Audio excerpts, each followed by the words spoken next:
বর্তমান ক্ষয়িষ্ণু সমাজে শিশু ও কিশোর মনে সুস্থ চিন্তাধারা প্রসার ও প্রচারের জন্য রবীন্দ্রানুসারী শিক্ষাকেন্দ্র তালিম একাডেমি কাজ করে চলেছে এবং এই উদ্যোগকে সফল করার জন্য এই একাডেমির পরিচালনায় জেলা আন্তঃবিদ্যালয় ও মহাবিদ্যালয়ে রবীন্দ্র জয়ন্তীর আয়োজন করা হয়েছে বারাসাতের বিদ্যাসাগর সভাকক্ষ হলে।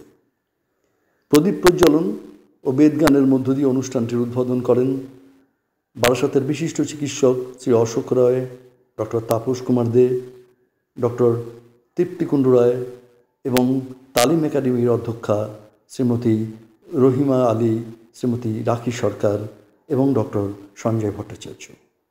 জেলার বিভিন্ন স্কুল ও কলেজের ছাত্রছাত্রী ও শিক্ষক শিক্ষিকাদের নিয়ে প্রায় 180 জন অংশগ্রহণকারী এই অনুষ্ঠানে অংশগ্রহণ করে অনুষ্ঠানটিকে সাফল্যমণ্ডিত করে তুলেছে। রবীন্দ্রসঙ্গীত ও শাস্ত্রীয় সঙ্গীতের যুগলবন্দি নিবেদন করেন শ্রীমতী রাখি সরকার ও শ্রীমতী সঞ্চারী গাঙ্গুলি।